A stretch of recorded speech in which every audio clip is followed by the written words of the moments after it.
సూర్యాపేట జిల్లా కేంద్రంలో blue sewage centre దగ్గర బుధవారం రోజున కామాక్షి మెస్ మరియు టిఫిన్స్ కర్రీ పాయింట్ ని ప్రారంభించిన డీఎస్పీ రవి వినియోగదారులకు రుచికరమైన ఆహార పదార్థాలను అందించాలని, వ్యాపారం అభివృద్ధి చెందాలని, వ్యాపార పరంగా విస్తరించాలని, సూర్యాపేటకు వచ్చే వారికి రుచికరమైన వెజ్ టిఫిన్స్ భోజనం అందించాలని, వారి అభినందనలు పొందాలని అన్నారు.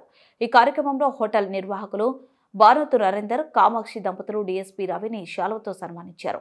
అనంతరం వారు మాట్లాడుతూ ఉదయం అన్ని రకాల టిఫిన్స్, మధ్యాహ్నం శాకాహార భోజనం, చపాతీ, పరోటా, సాయంత్రం టిఫిన్స్ లభిస్తాయని తెలిపారు. కార్యక్రమంలో దేవ్లా నాయక్, బాలు నాయక్, లచ్చిరామ్ నాయక్, బండి శ్రీనివాస్ గౌడ్, నరసింహ నాయక్, రాజు, నాగరాజు, దీపు, కృష్ణ, అయోధ్య, జలంధర్ తదితరులు పాల్గొన్నారు.